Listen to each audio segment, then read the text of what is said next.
प्रत्येक सप्ताह संपला की हा अभंग असतो बरं का. भजन संपलं, सप्ताह संपला की हा अभंग असतो, निमागणी असते. जवळपास वारकरी संप्रदायातल्या सगळ्या लोकांचा पाठ आहे, हीच व्हावी माझी. सगळीकडे अर्थाच्या बाबतीत थोडंसं दुर्लक्ष होतं, त्याचं आज आपण चिंतन करणार आहोत. काय तुम्ही जेवढी लोक म्हणून जन्माला येत आहे किंवा आलेली आहेत किंवा येणार आहेत, याचं जे मूळ आहे ना ते तुमच्या इच्छेवर सुख आधारित आहे. मराठी कळली ना? तुमच्या इच्छेवर सुख आधारित आहे. तुम्ही कशाची इच्छा करतायत आणि कोणत्या फळाची इच्छा करतायत या दोघांमध्ये तफावत आहे. उदाहरणार्थ तुम्ही आंब्याचं झाड लावलेलं आहे, तर हे तुमचं कार्य आहे, हे तुमचं कर्म आहे की तुम्ही आंब्याचं झाड लावण्याचं कर्म केलेलं आहे. आणि तुमच्या मनामध्ये इच्छा अशी की पपई आली पाहिजे त्याला. हेच वर्तमान काळातल्या शैक्षणिक माणसाचं जीवन आहे. एक कृती करतायत आणि दुसऱ्या फळाची इच्छा करतायत. कृती एक आहे, कृती हे अभ्यास चांगला आहे, सुशिक्षितपणा चांगला आहे, पण त्या सुशिक्षितपणाला आणि पैशाला येणारं फळ हे वेगळं आहे आणि तुम्ही जी इच्छा करताय त्याचं फळ वेगळं आहे. एकदम साधं गणित आहे बरं का, फार मोठं गणित नाही आहेत, फक्त कळायला थोडा वेळ लागेल. विठाला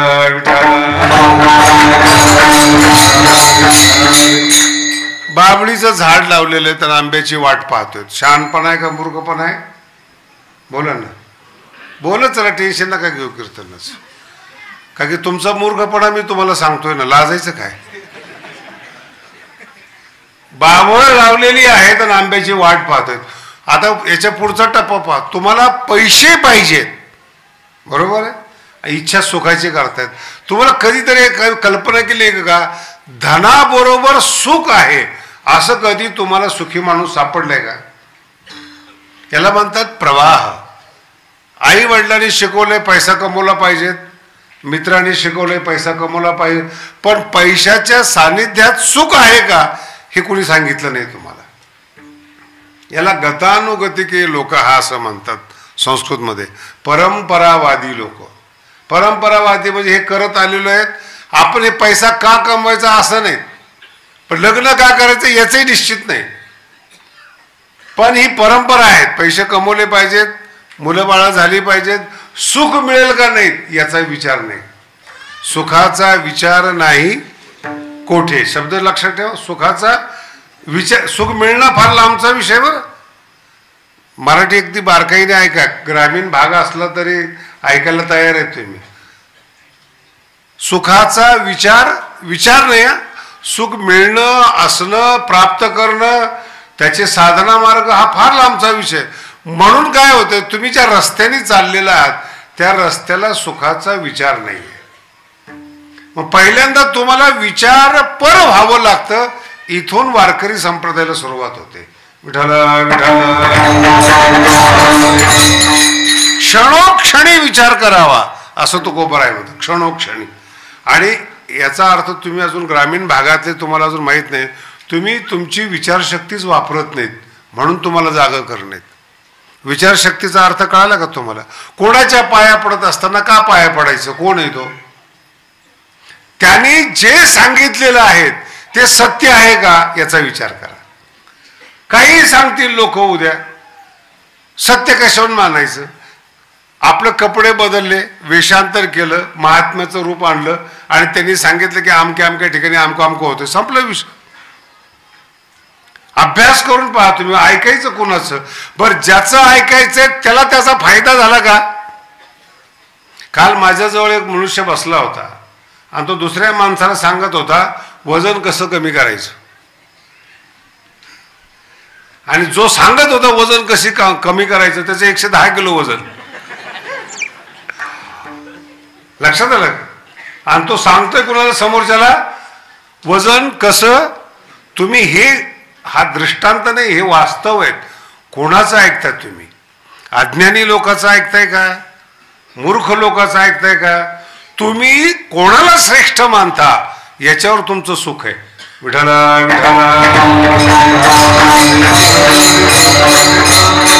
ज्याला तुम्ही मोठं मानता तो त्याचा इफेक्ट तुमच्यावर पडतो. हिरोला मोठं मांडलं त्याचा इफेक्ट तुमच्यावर पडतो. तुमचे केस विचित्र कापले जातात. कधी मी बघितलं नाही बरं का आयुष्यात असा भांग. एका साईडला कापलेलं, एका साईडला झोपके आलेले. तर मी एकाला विचारलं की ह्या साईडला मानेचा काही प्रॉब्लेम होतो का, वजन कमी केलंय? तर म्हणजे तसं नाही, फॅशन आहे. कोणी सुरू केली, त्याचं जे अनुकरण करतात तो सुखी आहे का याचा विचार करा. ज्याचं अनुकरण करताय त्याची मानसिक अवस्था काय, त्याची अंतःकरणाची अवस्था काय, त्याची बौद्धिक आणि विचारसरणी काय याचा पहिला अभ्यास करा. विठ्ठल विठ्ठल. पुढचा टप्पा आहे का, हा झाला आपल्या भागातला तरुण पोरांचा विषय. जे गावातली मोठी माणसं आहेत त्या प्रत्येकाचा नेता ठरलेला असतो. त्या नेत्याने काही करू पण तो त्याचा अनुयायी आहे, तो त्याचा उदो करणार. आता परिणाम पहा, तो दुखी झाला की तुम्ही दुखी, तो श्रीमंत झाला की तुम्ही श्रीमंत व्हाल याची गॅरंटी नाही. बरोबर आहे का? तुम्ही कोणाचं अनुकरण करताय त्याचा इफेक्ट तुमच्यावर पडतो. याच्यापेक्षा तुम्हाला ग्राम्य भागाचा दृष्टांत सांगतो. जे देवऋषी असतात ना, मला एकदा संबंध आला होता, त्याच्याकडे पाहिलं ना, नवीन भूताची कल्पना करायची गरज नाही, तोच भूत आहे साक्षात. त्याचा अवतार, त्याची दाढी, त्याचं ते फेटा बांधण्याची पद्धत, वागण्याची पद्धत. काही काही लोक गळ्यामध्ये ते हाडकं घेऊन फिरतात किंवा काय असं भीती दाखवण्याकरता फिरतात. त्यांनी मला विचारलं एक दिवशी, महाराज तुम्हाला भूत पाहायचं का? म्हणलं अजिबात नाही.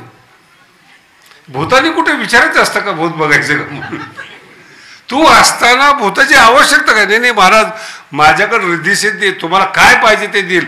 म्हणलं तू का भिकारीस? याला म्हणतात विचार. जो देणारा आहे तुम्हाला, जो दावा करतो, तुमच्याकडून पैसे का घेतो? महालक्ष्मी यंत्र. मला तर कधी कधी या टीव्ही वाल्याची एवढी दया येते. टीव्हीवर चर्चा चालली बरं का, डिबेट चालू आहेत. अंधश्रद्धा कशी, अंधश्रद्धा असू नये, दोन्ही डिबेट करतायत. श्रद्धा आणि अंधश्रद्धामध्ये काय, आणि ब्रेक मध्ये दाखवतात महालक्ष्मी यंत्र घ्या तुम्हाला पैसा मिळेल. कधी विसंगती शोधली तुम्ही? चर्चा काय आहे? अंधश्रद्धा. हे शिकलेली लोक आहेत आणि यांच्याच टीव्हीवर काय येतंय? महालक्ष्मी यंत्र, अमकं यंत्र, तमकं यंत्र, घरात ठेवा, पूर्व दिशेकडे तोंड करा, पैसा आल्याशिवाय राहत नाहीत. आणि चर्चा काय चालू आहे? अंधश्रद्धा नसली पाहिजेत. कोणाचं ऐकताय तुम्ही? तुमची विचारशक्ती बंद पाडणं. पुन्हा आहे का? तुमची विचारशक्ती बंद पाडणं याचं नाव आहे मार्केटिंग. विठ्ठल विठ्ठल. तुम्हाला सत्य सुचलंच नाही पाहिजे. आता दुसरा विचार आहे, दुसरा विचार आहे. भगवान बाबांनी तुमची जमीन घेतली का? बोला ना. तुम्हाला काही त्रास? महाराष्ट्राला काही त्रास? मग त्यांना तुमच्यामध्ये राहिल्यामुळं त्यांचं शरीर कापावं लागलं. ज्ञानोबाला त्रास झाला, तुकोबाला त्रास झाला. यांनी तुमच्याशी संबंध नसताना तुम्ही यांना त्रास दिला का? हे खरं बोलत होते. आणि जे खोटं बोलून तुमचा वापर करत होते ते त्या काळात जिंकत होते. आजही तीच परिस्थिती. सत्य सांगणारा जो संत आहे ना त्याला डिमांडच नाही. मार्केटिंग करणारा संतांचे फोटो बघा तुम्ही, हातात सोनं चांदी सगळं असं मुरलेलं वगैरे वगैरे. ज्ञानोबाने खूप सुंदर लिहिले. तो सत्य सांगत नाही, तो प्रदर्शन करतो. तुम्हाला पण कसं, आमचा महाराज बघा हेलिकॉप्टर मधून येतो, आमचा महाराज बघा आमच्या. अरे ज्ञान घेण्यासाठी तुम्ही आलात का व्यक्तीसाठी आलात याचा विचार करा. हा अभंग आहे बरं, हा अभंग आहे. तुकोबारा काय शिकवतात? विचार, तुमची विचारशक्ती घाण ठेवू नका हे पहिलं शिकवतं. कोणी काही सांगेल. मुंबईला असताना माझ्याकडे ज्योतिषी आला. ज्योतिषी आल्यानंतर तुम्हाला माहिती आहे की शनी वक्री, ग्रह वक्री. त्यांनी मला सांगितलं की शास्त्रीजी सध्या तुमची शनीची दशा चालू आहे. मला सांगितलं, म्हणलं चालू असेल काय त्याला. नाही ती तुम्हाला महापूजा करावी लागेल. म्हणलं मग काय होईल? मग शनीची दशा कमी होईल. म्हणलं मी आता सुखी गुरुच्या सावलीमध्ये आहे. शनी वक्री होऊ नाही तर सरळ होऊ मला काही फरक पडत नाही. पुन्हा आहे का मला सांगा, संन्याशाचा शनी वक्र झाला काय आणि सरळ झाला काय? संसाराला जाळून जो परमार्थ करतोय त्याचं काय नुकसान होणार आहे?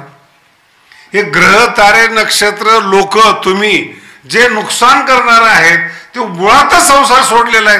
काय नुकसान करणार आहे? तुम्ही बदनाम कराल, वाईट बोलाल. बरं तुम्ही वाईट बोलताय हे ठीक आहे, तुमची लायकी काय? तुमचा अधिकार काय? तुम्ही काय जीवनामध्ये प्राप्त केलेत? दुसऱ्यासाठी दुसऱ्याला टिंगल करण्यासाठी आपले तास वाया घालवत आहेत. याच्यापेक्षा दुसरा मूर्खपणा नाही. याला म्हणतात विचार करणं. ही वारकरी संप्रदायाची पद्धत आहे. ज्ञानेश्वरी विचार करायला शिकवते. योग्य विचार करा. गाथा विचार करायला शिकवतो. ऐकू नका कुणाचं, कुणाचे गुलाम होऊ नका. कुणी तुम्हाला विकत घेईल असं वागू नका.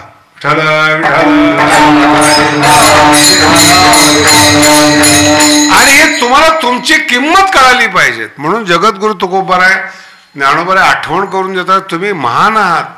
नर करणी करे सो नरका. एवढी ताकद तुमच्यामध्ये, तुम्ही गुलाम का होता? पण विचाराने तुम्ही बांधला गेलेला आहात, बंदिस्त झालात. विचार करण्याची कुवतच तुम्हाला उमलू दिली जात नाही.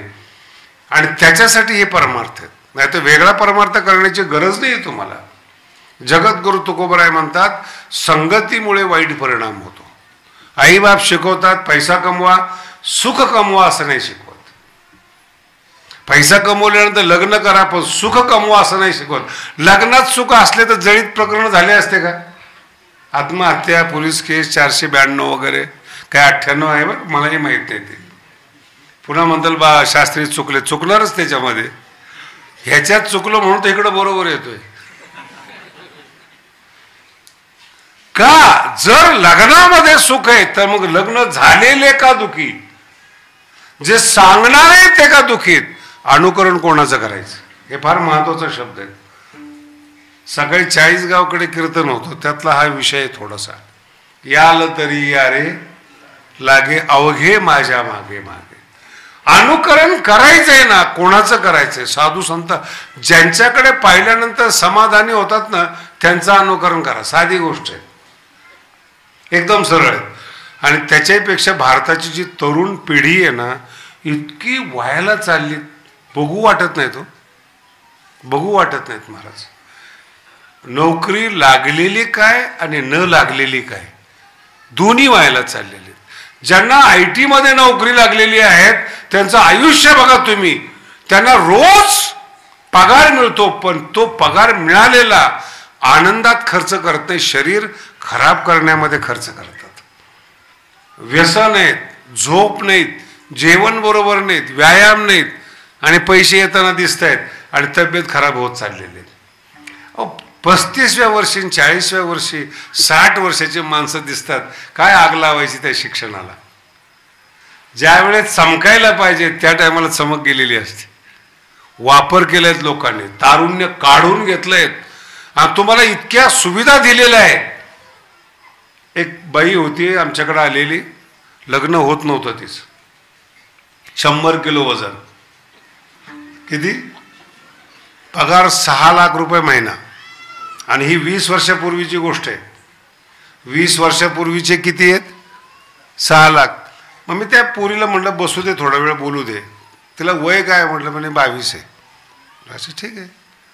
पण काय प्रकार झाला? म्हणे मी पहिली 60 किलोची होते म्हणे, पण 40 किलो 2 वर्षामध्ये वाढलं. म्हणलं कसं काय वाढलं? ऐका बरं का, IT लोक आहेत ना पुण्या मुंबईतले, त्यांनी सांगितलेली त्यांची कथा आहे. त्यांनी सांगितलं की आम्ही कल्पनेत जॉईन झालो आणि कंपनीने आम्हाला अधिकार दिले. रोज एका शहरामध्ये कलकत्ता, मुंबई, चेन्नई मीटिंग अटेंड करायच्या, 5 स्टारमध्ये राहणं आणि विमानाने फिरणं. 2 वर्षामध्ये 40 किलो वजन वाढलं. कळालं का तुम्हाला? 2 आता मला सांगा, सुरुवात ही गरीब घरातली पोरगी, अचानक तिला विमान मिळालं, अचानक 5 स्टारमध्ये राहणं मिळालं, आणि असं जेवण सजवलेलं असतं 5 स्टारमध्ये, प्रत्येक वस्तू खावीशी वाटते, इतकं सजवलेली असते, चव असते, पण चोथा असतो. कळालं का? कसदार ज्याला म्हणतो ना आपण, ते नाही.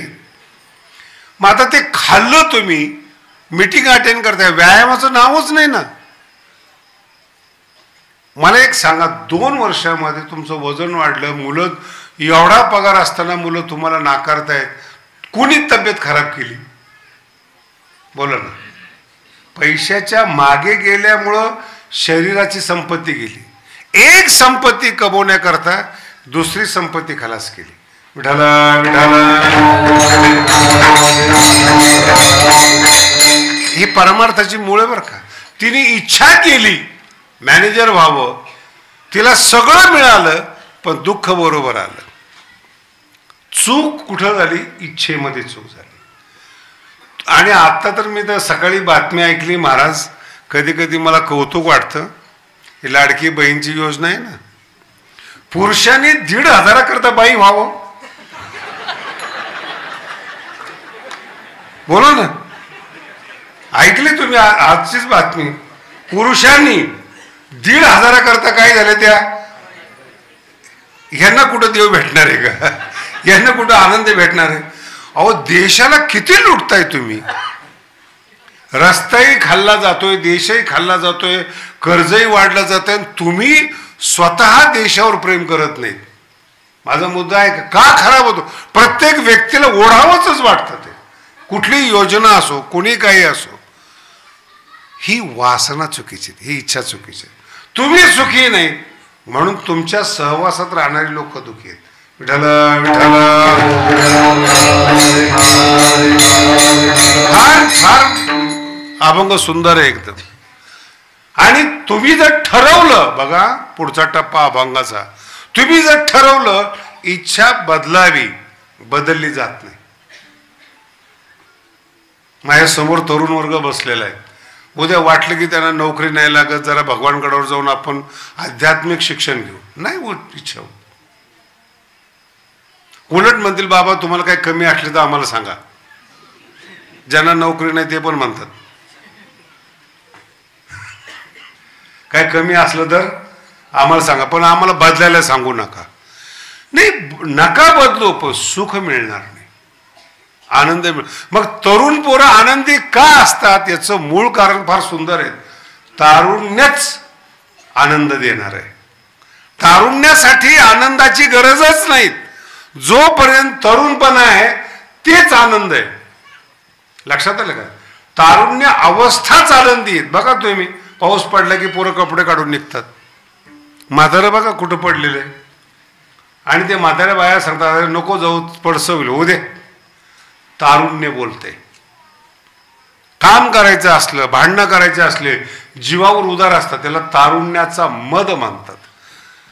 आणि त्या मदामुळं जेव्हा तुम्ही तुरुंगात जाता, जेव्हा तुम्ही चुकीच्या ठिकाणी जाता, जेव्हा एखादा रोग होतो, जेव्हा एखादं व्यसन लागतं, आणि तोपर्यंत तरुण पण निघून गेलेलं असतं, उर्वरित आयुष्य केवळ आणि केवळ तरुणपणात चुका केलेल्या भोगण्यासाठी आयुष्य आहे. मराठी कळाली का तुम्हाला? तरुणपणात केलेल्या चुका भोगण्यासाठी पुढचं आयुष्य आहे. विठाला विठाला. तुम्ही म्हणाल माझं परमार्थाचं काय वेगळं आहे? परमार्थाचं इतकं वेगळं आहे महाराज. पहिल्यांदा दुःख होतं तरुणपणामध्ये. तरुणपणाचा परमार्थात आलं ना, पहिल्यांदा दुःख व्हायचं. माझी तर अशी अवस्था असायची, 55-60 किलो वजन होतं अभ्यास करून करून. 90-91च्या गोष्टी आहेत. एखाद्या गावात कीर्तनाला गेलं ना, ते सगळे दुःखी व्हायचे मला पाहून. तुम्ही कीर्तनकार का? इथून टिंगल सुरुवात. 90-91ची गोष्ट. म्हणलं हो, मी कीर्तनकार. आता ज्यांनी कीर्तन ठेवले तो जरा कुठंतरी कामात अडकलेला असायचा, बोलतच नसायचे. आता आजच्या कीर्तनाची वाट लागली म्हणायची. अगोदरच पाहिल्या ठरवतात. आणि हा जीवनातला सगळ्यात मोठा धोका आहे. अनुभव घ्या, आणि मग ठरवा. असं ठरवू नका. मी काही बोलत तसंच थांबलं. मग ते ज्यांनी कीर्तन ऐकलेलं, तारीख घेतलेली असायची ते यायचे. कीर्तन झालं ना तर गाव मागं लागायचं तारखा पाहिजे म्हणून. आणि जेवढे लोक असायचे ना टाळकरी वगैरे त्या काळामध्ये, महाराज काय कीर्तन केलं तुम्ही. म्हणलं अगोदर कशाला बोंबललं, ऐका मग निर्णय घ्या ना. कोणताही साधू असो, कोणताही गुरु असो, अनुभव घ्या आणि मग त्याच्या बाबतीत निर्णय करा. ऐकून निर्णय करू नका. शब्द लक्षात, ऐकून निर्णय करू नका. विचारशक्ती गायब करू नका आणि मग तुम्ही निर्णय घ्या. कोण बोलतंय आपल्याला? ज्ञानोबा बोलतात, आदरणीय आहे. 16 वर्षाच्या आत ज्यांनी ज्ञानेश्वरी लिहिली ते आपल्याला सांगतायत. आणि जी ज्ञानेश्वरी आजही कळत नाहीत एवढे विद्वान आपल्याला बोलतायत. आपली मान आदरानं डोलली पाहिजे. त्याला म्हणतात माणूस, त्याला म्हणतात जिवंत माणूस. आपण ऐकतो कुणाचं? पिक्चरवाल्याचं. 2 बायक. आताच्या जेवढ्या सिरियल निघालेल्या आहेत, 3-4 लग्न झाल्याशिवाय सिरियलच संपत नाही. महाराज काय आदर्श दिलाय तुम्ही लोकांपुढे? बरं ह्याच्यामध्ये काय होणार आहे तुमचं? कधी विचार केलाय का तुम्ही? जगद्गुरु तुकोबाराय म्हणतात, मी या संसारातून बाहेर आलो.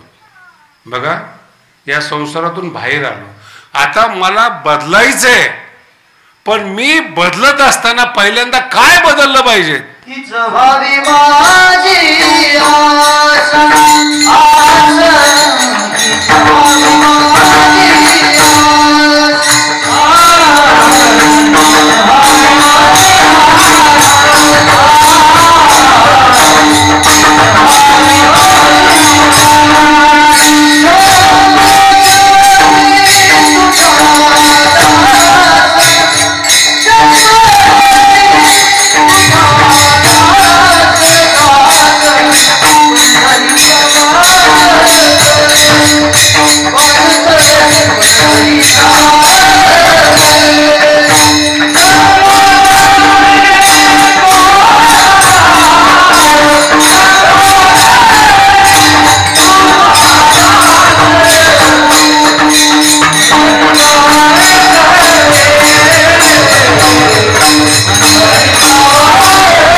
अभंग आहे. एकच तुकडा इतका सुंदर आहे या अभंगाचा. पुढचा अभंगापेक्षा पहिल्या डोक्यात बसवा. हीच व्हावी माझी आस. आस म्हणजे आशा, आशा म्हणजे इच्छा. हीच इच्छा व्हावी आहे नाही. अभंगातलं वैशिष्ट्य सगळ्यात मोठं हे आहे नाहीये. भगवंता माझ्याकडून माझी इच्छा बदलत नाहीये. मला आशा बदलवता येत नाही, कारण की वाईट माणसाच्या संगतीमध्ये इच्छा 1 सेकंदासाठी बदलते आणि पुन्हा फिरते. माझ्या ताकद कमी जगद्गुरु तुकोबाराय म्हणतात. म्हणून देवा तू मला दान दे, तू माझ्यावर कृपा कर आणि माझ्या इच्छेला बदल. हीच व्हावी आहे नाही. अभंग कसा आहे? हीच व्हावी, ही आस असायला हवी. विठाला विठाला आहे नाहीये, असायला हे अवघड आहे बाबा. सगळ्याला वाटतं असायला हवी पण होत नाही. विद्वान व्हायला असायला होत नाही, परीक्षात पास असायला होत नाहीत. जी माणसं कॉप्या करून पास करतात ते काय भारताचं भविष्य दुरुस्त करणार आहेत? शिकवतच नाही, कारण की त्यांना शिकवलेलं नाही. माझं मत असं, ज्यांच्याकडे पैसा आहे ना त्यांनी शिक्षणाच्या भानगडीत पडू नये. व्यापार करावा आणि आपली पुढची परंपरा चालवावी. नाही, शिक्षण क्षेत्रामध्ये येतात, काहीच माहीत नसतं त्यांना. मोठ्याची मुलं आहेत, श्रीमंताची मुलं आहेत. अरे तुम्ही कोणी असा, मेहनतीशिवाय पर्याय नाही. ज्ञान एक अशी वस्तू आहे बरं, ज्याची त्याच्याजवळच असते. बाप ज्ञानी असेल तर मुलगा ज्ञानी असेल सांगता येणार नाही. बाप मदत करू शकतो मुलाला ज्ञानी होण्यासाठी. मराठी कळाली का? बाप काय करू शकतो? मुलाला ज्ञानी होण्यासाठी मदत करू शकतो. पण मुलगा वाईट संगतीमध्ये असला, संगती बोलतोय, वाईट संगतीमध्ये असला, ज्ञानी बाप पण हताश होतो. मग लोक म्हणतात अरे एवढ्या मोठ्या घरचा पोरगा आणि कसा दारू पीत पडलाय. 2 वेगळ्या वेगळ्या गोष्टी. एवढ्या मोठ्या घराण्याचा मुलगा आणि दारू पिऊन रस्त्यावर पडलेले आहेत. हीच व्हावी माझी इच्छा चुकीची. काय कारण आहे त्याची? संगत बरोबर नाही हो. त्याला बिघडवणारी लोक आहेत. खूप मोठं रहस्य सांगतोय तुम्हाला बरं का. गरीब माणसं जे असतात ना, कपटी आणि गरीब बुद्धिमान माणसं, यांची जर छेडखानी केली ना, ते समोरासमोर भांडू शकत नाही. तरुण पोरांनी नीट ऐका बरं. तरुण पोरांनी नीट ऐका. हे भांडू शकत नाहीत. पण यांची छेडखानी केलेली. हे बदला कसा घेतात माहिती तुम्हाला? तुमच्या घरात दोस्ती करणार आणि तुमच्या मुलाला वाईट व्यसन लावणार. यांच्यापासून सावध राहा. आजही परदेशातली माणसं, विशेष करून पाकिस्तानची माणसं मुंबईमध्ये हायफाय सोसायटीमध्ये येतात, कॉलेजमध्ये ऍडमिशन घेतात आणि जे गर्भश्रीमंत लोक आहेत त्यांच्या मुलाला व्यसनी करतात. आपली देशाची श्रीमंती कमजोर व्हावी आणि ते मुलं जर एकदा ड्रगिस्ट झाले, बर्बाद झाले, श्रीमंती संपली ना. जे श्रीमंती उभं करण्यासाठी तर हयात गेली जुन्या माणसांची. एक पोरगा बिघडला, श्रीमंती संपली. दुश्मन लोक जे तुमचे कल्याण करू इच्छित नाहीत ते तुमच्याशी दोस्ती करतात. हे तरुण पोरांनी लक्षात ठेवावं. आणि जर तो तंबाखू खायला आणि दारू प्यायला शिकवत असेल ना, तर तो आपला मित्र नाहीये. आपलं तारुण्य खराब करायला शिकवतो, आपला मित्र नाहीये. तो दुश्मनाने बदला घेण्यासाठी पाठवलेला माणूस आहे. म्हणजे महाराज जरा अजून पटत नाहीये. त्याचं सगळ्यात मोठं उदाहरण सांगतो तुम्हाला. सगळ्यात मोठं उदाहरण, भीष्म हे ब्रह्मचारी आहेत. ऐकलं ना सगळ्यांनी? भीष्म हे ब्रह्मचारी आहेत आणि त्यांना गेल्यानंतर मुली आवडल्या एका राजाच्या, विशेष करून गांधारी. आता हे भीष्माचं काम, मुली आवडले की घेऊन यायचे. तसंच धृतराष्ट्रासाठी आजचं कंधार म्हणजे अफगाणिस्तान, अफगाणिस्तान देशाच्या राजाची मुलगी गांधारी, जुनं नाव तिचं गांधार नरेश होतं आणि त्या देशाच्या मुलीला गांधारी म्हणायचं. जसं द्रुपद राजा आहे तर तिचं नाव ऑटोमॅटिक द्रौपदी व्हायचं. कारण की राजाची मुलगी म्हणजे सगळ्या प्रजेची मुलगी द्रौपदी. गांधार देशाची मुलगी म्हणजे सगळ्यांची मुलगी गांधारी असं नाव. आणि भीष्माला पसंत आली आणि सांगितलं की मला ही मुलगी पसंत आहे, धृतराष्ट्रासाठी पाहिजे. ही दादागिरी आहे. भीष्माचार्याबरोबर लढण्याची हिंमत नाही कुणाची, नाही म्हणण्याची ताकद नाही. आणि राग आला गांधारीच्या भावाला. त्याचं नाव काय? किती पाठ आहे बरं तुम्ही. संतांची नावं नाही लक्षात, पण कपटी माणसं पाठ आहेत. काय नाव आहे? शकुनी. गांधारीचा भाव शकुनी. हे घडलेले कथानक आहे बरं. भविष्यात तरुण पोरांनी सावध व्हावं म्हणून मी सांगतोय. जे वयोवृद्ध असतील ना त्यांनी सावध व्हावं म्हणून सांगतो. आपली मुलं दुश्मनाच्या मुलाच्या संगतीत आहेत का नाही चेक करा. आपली पिढी, तुम्ही पैसे कमवण्याच्या नादात राहाल आणि इकडे पोरं दुश्मन बदलून टाकतील, बापाच्या विरोधात करतील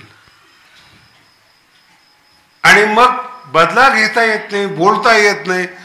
आता हे दोन प्रकार आहेत बरं का. अखंड हिंदुस्थानचा राजा आणि त्याचं मांडलिक राज्य गांधार, केंद्र सरकार आणि राज्य सरकार. आता राज्य सरकार काय बोलणार? वरून फतवा निघाला. त्यात मेन माणूस दिली मुलगी गांधारी. गांधारीला जेव्हा कळालं की माझा नवरा आंधळा आहे, 3 डोळ्याला पट्टी बांधली. मी ते सांगत नाही. आता गांधार देश असताना, राजाचा मुलगा शकुनी असताना तो भारतात कशाला आला? कधी विचार केला का तुम्ही या गोष्टी? बहिणीच्या घरात राहण्यासाठी का आला?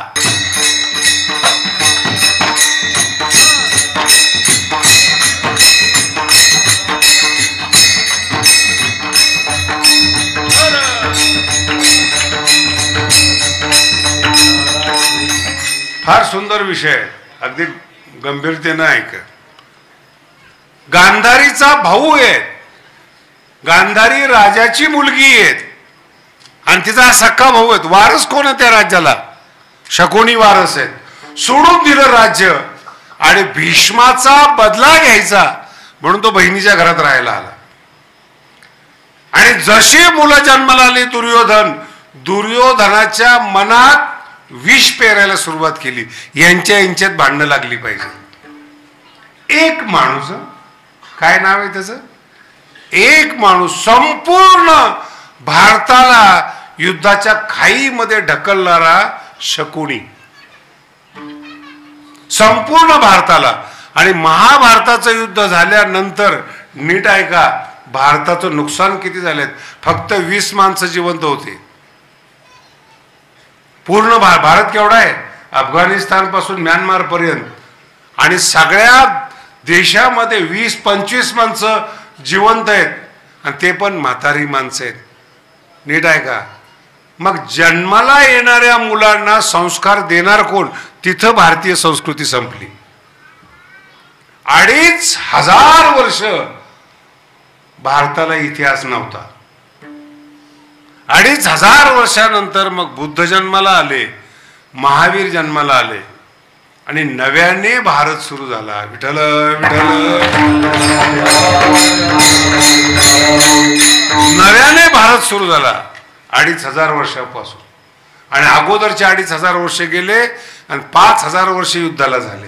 एक माणूस आपलं घर दार सोडून बदला घेण्यासाठी तो गांधारीच्या घरी राहायला आला, तो शकुनी. मी तर मरणारच. मग त्यांनी काय केलं? जो आपल्या राज्याला त्रास देऊ शकतो असं पांडव बघितले आणि पांडवाबरोबर युद्ध सुरू केलं. आणि सतत वैराची ज्योत शकुनीनं दुर्योधनाच्या मनात जळती ठेवली. मराठी कळली का नाही? कधी कधी मोठे माणसं एक व्हायची इच्छा करतात, चमचे एक होऊ देत नाहीत. साहेब तुम्ही आठवा तुम्हाला किती त्रास झालाय. पिटून ठेवतात. दुसरीकडे सांगतात योग्य आहे का? 2 पक्ष असतील, 2 माणसं असतील, 2 संत असतील, 2 व्यापारी असतील, 2 मोठे माणसं असतील, जवळ चुकीचे माणसं ठेवू नका, अजिबात ठेवू नका. ते तुमची जरी भावना बदलली ते लोक आडवे आल्याशिवाय राहत नाही. याचं उत्तम उदाहरण शुक्राचार्याचं आहे. महाराज बळीला दान द्यायची इच्छा होती आणि आडवा कोण आला? बोला ना. मराठी नाही कळत तुम्हाला? मला पक्का विश्वास आहे. कोण आडवा आलाय? शुक्राचार्य. कोण होते ते? जोरात बोला ना. शुक्राचार्य कोण होते माहिती आहे का तुम्हाला? गुरु होते, ऋषी होते. हे लक्षात ठेवा. गुरु होते, ऋषी होते, ते सुद्धा दान धर्माला आडवे येतात. म्हणून बुवा लोकांवर विश्वास ठेवू नका. हे दिसायला महाराज लोक आहेत पण हे शुक्राचार्यासारखे आडवे येणारी आहेत. तुम्ही विचार करून सावध राहा. विठ्ठल विठ्ठल, ते भगवंत आहेत. संकल्प सोडू नये म्हणून पाणी ओतायला लागले, त्याच्या नळीमध्ये जाऊन बसलाशी. काही गरज आहे का? जमीन कुणाची, देतोय कुणाला, तुझा संबंध काय नाही लक्षात येत माणसाच्या. म्हणून कधी लक्षात ठेवा, पारमार्थिक माणूस असू द्या, सामान्य, तो काय शिकवतो हे तुम्हाला कळायला पाहिजे. पण पहिल्यांदा तुमची संगत ही व्यवस्थित पाहिजे. अभंगाच्या 3ऱ्या चरणात सांगतात,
बलवान करणारा संघ पाहिजे.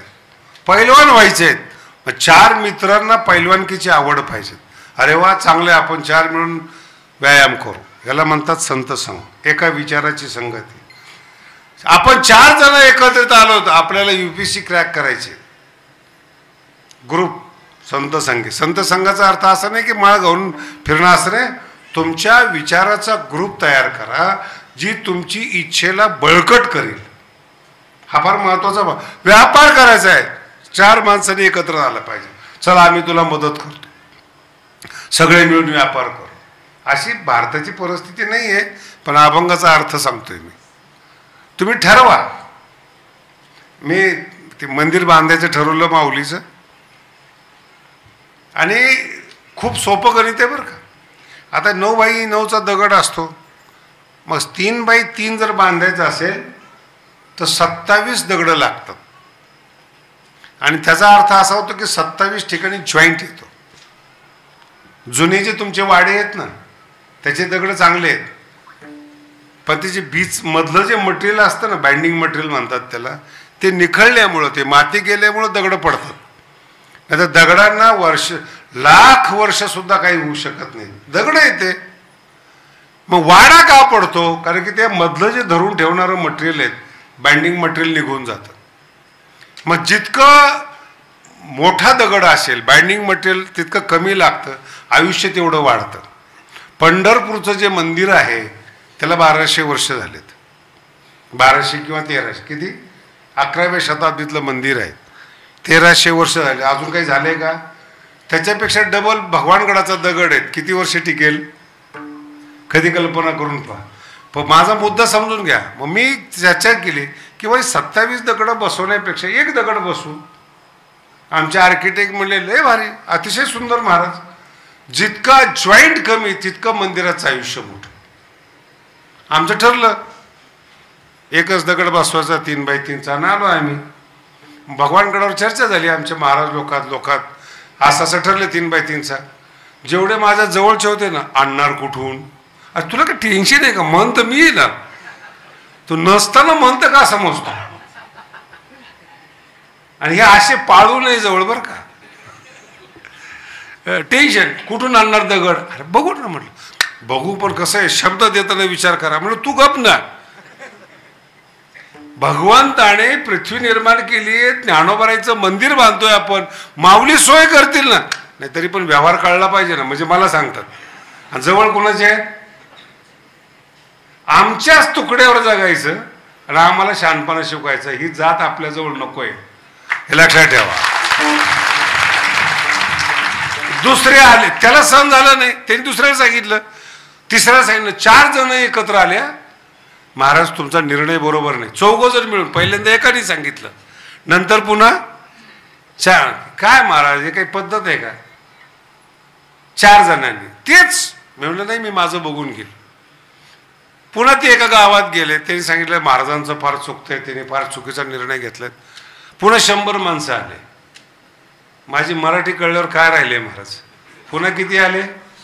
महाराज मंदिर बांधा, भव्य बांधा, पण ती आग्रह करू नका की 3x3चा दगड असला पाहिजे. कुठलाही मनुष्य आहे ना, अशी माणसं भेटत गेले ना, क्रॅक होत होतो.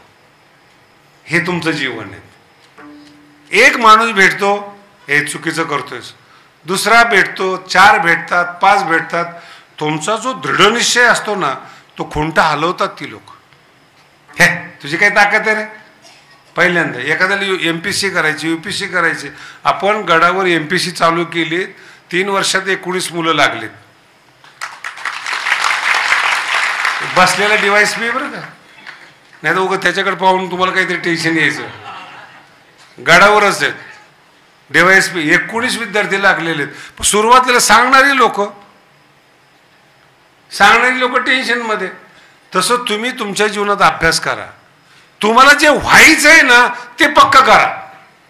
किती लोक झोंबू द्या तुम्हाला. 2 सुरुवातीला 1 सांगणार, नंतर 2 सांगणार, 4-5 जण. हे काय, याची काय लायकी काय MPSC क्रॅक करायची? तुमच्या दृढनिश्चयाला, तुमच्या धैर्याला ढासळवणारी संगती तुमची.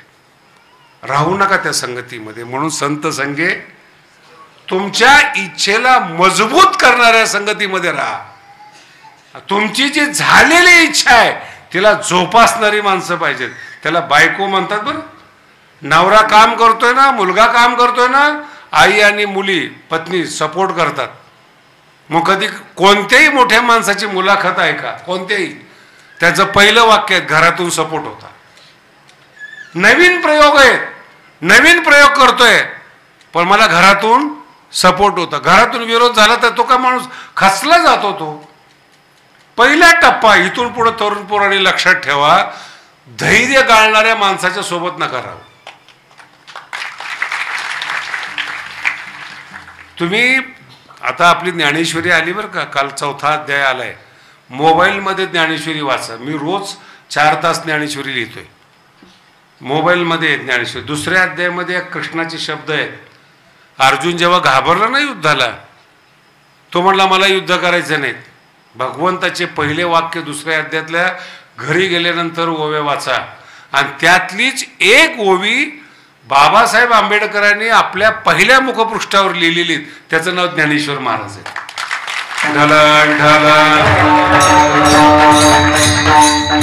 काय लिहिलंय? सांडी हे मूर्खपण, उठी घे धनुष्यबाण. दुसरी ओवी सांगतो जी मुखपृष्ठावर लिहिलेली आहेत. हृदयाचे ढिलेपण हे तर निकियासी नव्हे कारण. अर्जुना, हृदयाचं ढिलपण हे संग्रामामध्ये पतन होणार आहेत. हे आपल्यासारख्याला योग्य नाहीत. म्हणून गीता जगात प्रसिद्ध झाली. धैर्य देणारी संगती पाहिजे.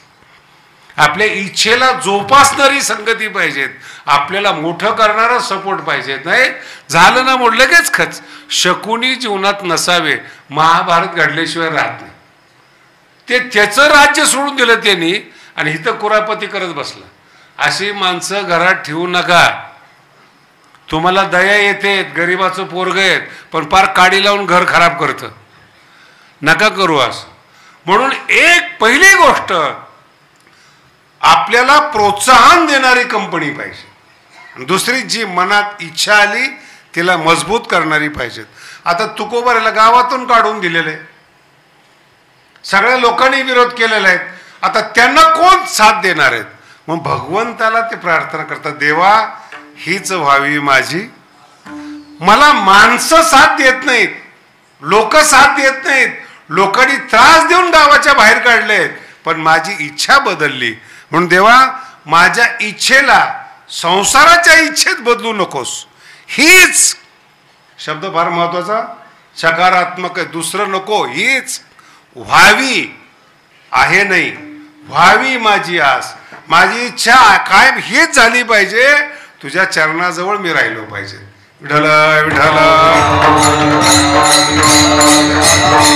म्हणून जपा संगतीला, संगतीला जपा. आणि जितकं तुम्ही संगतीला जपाल ना तितकं तुम्ही मोठे व्हाल. हे मधले जे 2 प्रमाण आहे ना, ते मागणीचा आकार आहे. पंढरीचा वार करी हीच व्हावी माझी आस किंवा चंद्रभागे स्नान. याच्यापेक्षा महत्वाचा शब्द आहेत इच्छा होणं. हीच व्हावी, ही इच्छा. तुम्हाला इच्छाच होत नाही आणि झाली ना तर जवळची मित्रमंडळी एका मिनिटात बात करून टाक, जाऊ दे रे. आता श्रावण चालू आहे, बऱ्याच लोकांनी पाळलेलं आहे,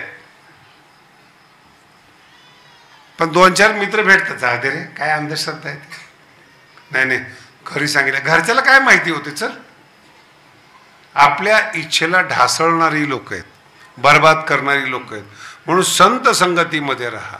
जिथं आपल्या इच्छेला उंची मिळेल, आपली इच्छा आणि आपण मजबूत होऊ, त्या लोकांची पहिली संगत पाहिजे. आणि दुसरी, आपली इच्छा चांगली व्हायला पाहिजे. इच्छा चांगली होण्यासाठी चांगल्याच्या संगतीत राहा. हीच व्हावी माझी जन्मोजन्मी तुझा दास विढो.